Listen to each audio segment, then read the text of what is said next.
প্রিয় শিক্ষার্থীরা, আশা করি তোমরা ভালো আছো। Lakers public school and college থেকে আয়োজিত অনলাইন ক্লাসে আমি শামীম আহমেদ তোমাদের একাদশ দ্বাদশ শ্রেণীর উচ্চতর গণিত প্রথম পত্রে আজকে আমরা যুগজীকরণ এর উপর আলোচনা করব। তোমরা প্রত্যেকে বই খাতা কলম নিয়ে টেবিলে বসো। যুগজীকরণ তোমাদের জন্য একবারে নতুন একটি অধ্যায়। তোমরা ক্লাসে অন্তরীকরণ সম্পর্কে ধারণা পেয়েছিলে, অর্থাৎ কোনো একটি ফাংশনের অন্তরীকরণ বলতে আমরা সেখানে ডিফারেন্সিয়েশন করে থাকি, যেখানে যে ফাংশনটা ক্রমান্বয়ে হ্রাসপ্রাপ্ত হয়ে থাকে। আর যুগজীকরণ বলতে হবে যে কোনো একটা ফাংশন দেওয়া আছে, এটাকে যদি ইন্টিগ্রেশন করা, অর্থাৎ সমকলন মানে ইন্টিগ্রেশন মানে যুগজীকরণ, তাহলে ওই ফাংশনটা ক্রম বৃদ্ধিপ্রাপ্ত, অর্থাৎ যে ফাংশন দেওয়া থাকবে সেটা বৃদ্ধিপ্রাপ্ত ফাংশনটাকে বলা হয়ে থাকে যুগজীকরণ। তাহলে ইন্টিগ্রেশন এবং ডিফারেন্সিয়েশনের মধ্যে একটা পার্থক্য রয়েছে। ডিফারেন্সিয়েশন হচ্ছে ক্রমহ্রাসপ্রাপ্ত মান আর ইন্টিগ্রেশন হচ্ছে ক্রমবৃদ্ধিপ্রাপ্ত মান। তাহলে প্রিয় শিক্ষার্থীরা, আজ আমরা যুগজীকরণের প্রাথমিক একটা স্টেপ আজকের এই ক্লাসে তোমরা দেখতে পাচ্ছ। আমি এখানে কিছু সূত্রাবলী লিখেছি যে integration x to the power n dx, x to the power n কে যদি x এর সাপেক্ষে ইন্টিগ্রেশন করা হয় তাহলে সূত্রটা হবে x to the power n plus 1 divided by n plus 1 plus c, অর্থাৎ এটা একটা অনির্দিষ্ট ইন্টিগ্রেশন, যার কারণে একটা কনস্ট্যান্ট টার্ম থাকবে c। একই রকম ভাবে integration e to the power x dx, e to the power x এর ডিফারেন্সিয়েশন তুমি জানো e to the power x, একই রকম ভাবে e to the power x এর ইন্টিগ্রেশন হবে e to the power x। যখন ইন্টিগ্রেশন চিহ্ন উঠে যাবে একটা c হবে, এখানে c কে বলা হয়ে থাকে যুগজীকরণ বা যুগজীয় ধ্রুবক বা সমকলন ধ্রুবক বলা হয়ে থাকে। প্রিয় শিক্ষার্থীরা, একই রকম ভাবে যদি integration e to the power ax, এখানে a হচ্ছে একটা স্বাভাবিক সংখ্যা, তাহলে e to the power x dx সমান হবে 1 বাই a, x এর সাপেক্ষে বা x এর সাথে যে সহগ থাকবে ওই সহগ ভাগ হবে 1 by a e to the power x, মানে e to the power x plus c। Integration sin x dx, sin x কে যদি ইন্টিগ্রেশন করা হয় তাহলে হবে minus cos x plus c। একই রকম ভাবে ইন্টিগ্রেশন cos x dx সমান তুমি পাবা sin x প্লাস c। প্রিয় শিক্ষার্থীরা, integration sec square x dx সমান 10x। আমি যদি এটার সাথে ডিফারেন্সিয়েশনের তুলনা করি, তুমি জানো ddx অফ 10x সমান sec স্কয়ার x, আর এখানে integration of sec square x সমান হচ্ছে 10x। Integration cosec square x সমান হবে মাইনাস cot x। ইন্টিগ্রেশন উঠেছে, এটা অনির্দিষ্ট ইন্টিগ্রেশন, যার কারণে এটা সমকলনীয় ধ্রুবক বসবে c। প্রিয় শিক্ষার্থীরা, integration sec x into 10x, sec x 10x কে ইন্টিগ্রেশন করলে হবে sec x। তুমি জানো ডিফারেন্সিয়েশনে integration ddx of sec x সমান তুমি জানো sec x 10x। তাহলে ইন্টিগ্রেশন এবং ডিফারেন্সিয়েশনের ভিতরে দুটার ভিতরে ওতপ্রোতভাবে জড়িত একটা অংশ রয়েছে। ডিফারেন্সিয়েশন বলতে আমরা ক্রমহ্রাসপ্রাপ্ত পাচ্ছি, আর এখানে ক্রমবৃদ্ধিপ্রাপ্ত। তুমি দেখবা ডিফারেন্সিয়েশনে যেটা ফলাফল ইন্টিগ্রেশনে সেটা হবে ইন্টিগ্রেশন, যার ভ্যালুটা আসবে ডিফারেন্সিয়েশনে যেটা করতে হয় সেটা। প্রিয় শিক্ষার্থীরা, এই ছিল তোমার অঙ্কের একটা মৌলিক সূত্র বা ধারণা। তোমাকে ডিফারেন্সিয়েশন ইন্টিগ্রেশন করতে গেলে এই ইন্টিগ্রেশনের সূত্রগুলো তোমার ভালো করে ধারণা থাকতে হবে, তবে এই অধ্যায় সম্পর্কিত যে অঙ্কগুলো থাকবে তোমরা প্রত্যেকে সমাধান করতে পারবে বলে আমার দৃঢ় বিশ্বাস। আশা করি তোমরা প্রত্যেকে এই সূত্রাবলী উঠিয়ে নিয়েছো। প্রিয় শিক্ষার্থীরা, এই সূত্রের আলোকে আমরা যদি একটি অঙ্ক সমাধান করতে চাই তাহলে কিভাবে নির্ণয় করা যায় দেখি আমরা। তোমরা প্রত্যেকে অঙ্কটা উঠাও। অঙ্কটা হলো এরকম, integration sec square x into cosec square x dx। তাহলে integration sec square x into cosec square x dx, এটার ইন্টিগ্রেশন করতে বলছে তোমাকে। প্রিয় শিক্ষার্থীরা, ইন্টিগ্রেশন অফ যেহেতু গুণন আকারে রয়েছে, আমরা এখানে সূত্র লিখেছি integration of sec square x integration of cosec square x। এই গুণনটাকে আমি কোনোভাবে যোগ আকারে আনতে পারবো না, তাহলে পারবো না বিধায় sec স্কয়ারের পরিবর্তে যদি কোনো সূত্র লেখা যায় তাহলে আমরা দেখি সেই সূত্রটা কি। sec স্কয়ার x সমান আমরা লিখতে পারি 1 plus tan square x। sec square x এর পরিবর্তে আমি সূত্র লিখলাম ইনটু হলো cosec স্কয়ার x dx সমান ইন্টিগ্রেশন 1 দ্বারা যদি cosec স্কয়ার কে গুণন করা হয় তাহলে তুমি দেখতে পাচ্ছ এরকম যে cosec square x dx plus integration of tan square দ্বারা cosec স্কয়ার কে গুণন করতে হবে, তাহলে tan square x cosec square x dx। প্রিয় শিক্ষার্থীরা, গুণন করেছে, ইন্টিগ্রেশন চিহ্ন আলাদা হয়ে গেছে, সমান ইন্টিগ্রেশন cosec স্কয়ার x। আমি সরাসরি সূত্র লিখতে পারি, কিন্তু আমি একসাথে সূত্র করব, plus integration tan square x আর cosec স্কয়ার x এর কোনো সূত্র লেখা হয়নি। tan স্কয়ার x কে লিখতে পারো তুমি sin square x by cos square x into cosec square x কে তুমি লিখতে পারবা 1 by sin square x into dx।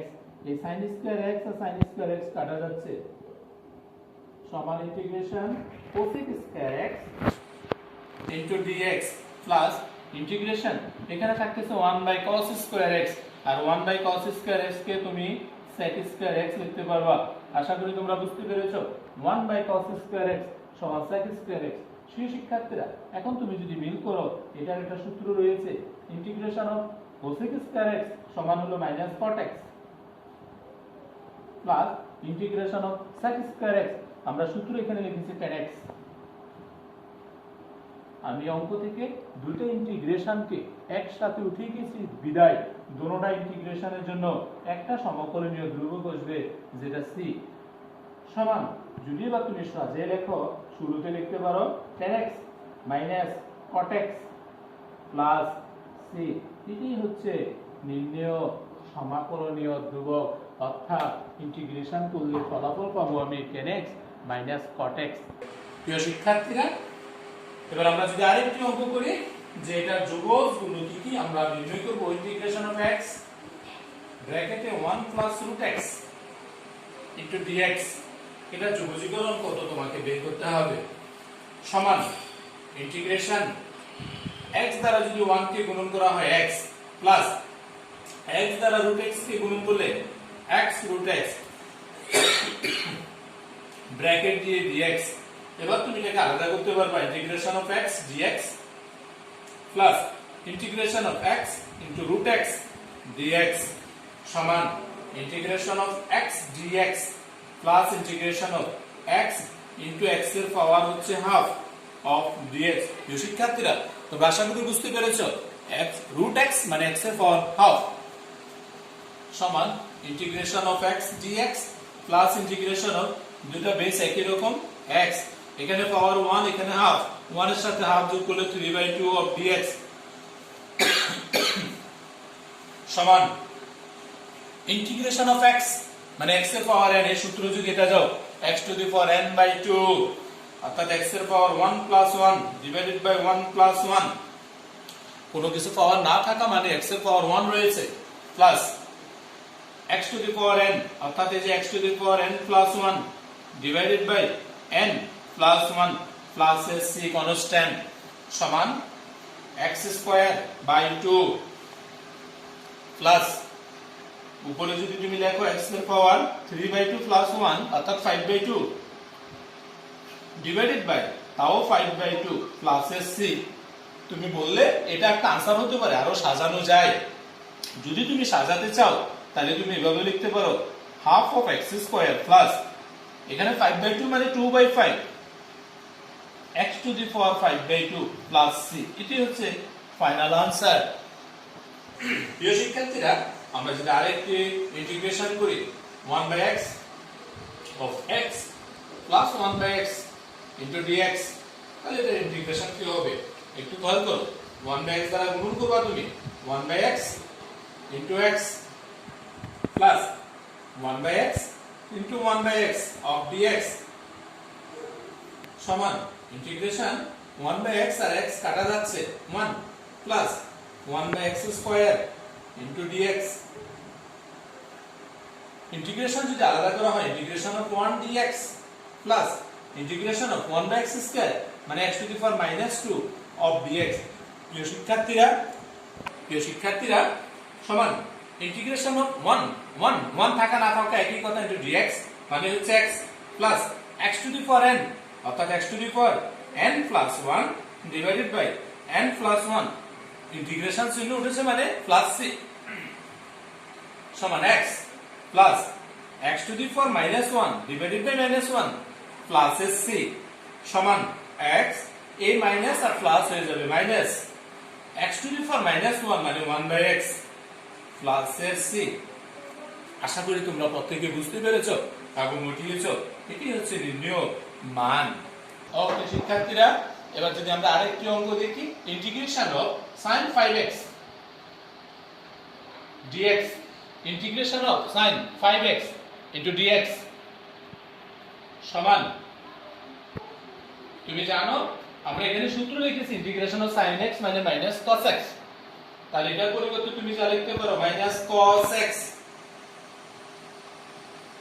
বলো তো শিক্ষার্থীরা, এখানে কিন্তু তুমি লিখেছো cos x 5x, x এর জন্য কিন্তু এখানে 5x আছে বিধায় ডিভাইডেড বাই হবে ইনটু হবে 1/5 প্লাস c, তার মানে minus 1/5 cos 5x plus c।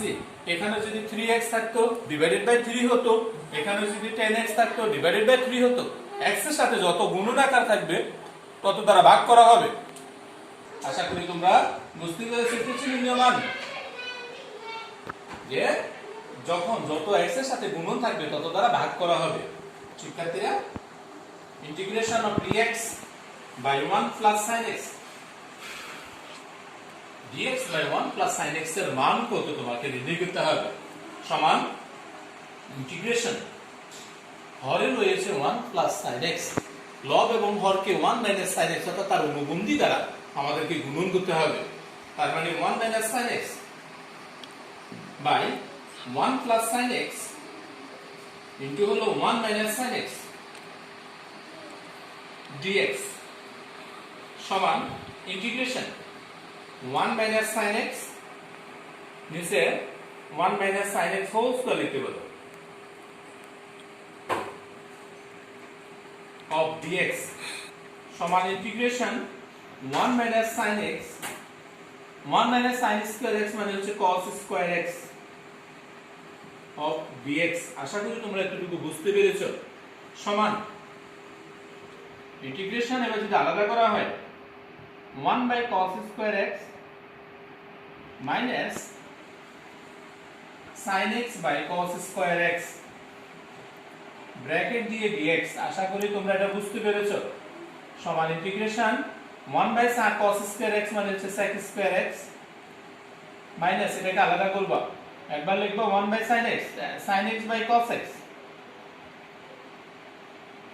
into 1 by cos x bracket দিয়ে dx সমান integration sec square x minus sin x by cos x মানে হচ্ছে 10x 1 by cos x মানে হচ্ছে sec x ব্র্যাকেট দিয়ে dx সমান integration sec square x dx minus integration 10x sec x into dx, dx দ্বারা গুণন করলাম integration আলাদা করা হলো সমান ইন্টিগ্রেশন sec square x এর 6 নম্বর সূত্র 10x minus integration sec x 10x, এই যে লাস্টের সূত্র sec x 10x হচ্ছে sec x প্লাস c, এটাই হচ্ছে নির্ণয় মান। আশা করি তোমরা প্রত্যেকটা অঙ্কটা বুঝতে পেরেছো। যখন কোন অঙ্কে dx divided by 1 plus sin x থাকবে তখন তোমার লব এবং হরকে তার অনুবন্ধী দ্বারা গুণন করে তারপর অঙ্কটা সমাধান করতে হবে।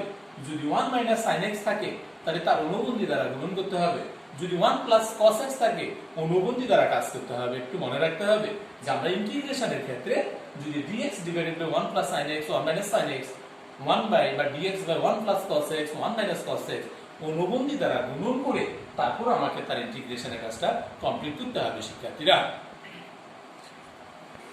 এতটুকু আজকের ক্লাসে আমরা প্রথমত ইন্টিগ্রেশনের সূত্র নিয়ে আলোচনা করলাম।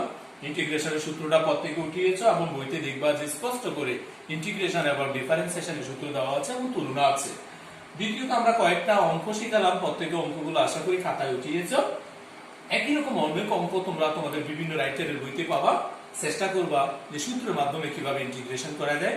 ইন্টিগ্রেশন এই ম্যাথমেটিক্সের অত্যন্ত গুরুত্বপূর্ণ একটি চ্যাপ্টার, কারণ এটা তোমার ফিজিক্সের সাথে রিলেটেড। ফিজিক্সে তোমাকে অঙ্ক করতে গেলে ইন্টিগ্রেশন কাজে লাগবে। তো আশা করি তোমরা প্রত্যেকে বাসায় ইন্টিগ্রেশনের সূত্রগুলো আয়ত্ত করবে। একই রকম ভাবে অঙ্ক করার যে কৌশল সেই কৌশলটা আয়ত্ত করতে চেষ্টা করবে। ধন্যবাদ সবাইকে, ভালো থাকবে সবাই।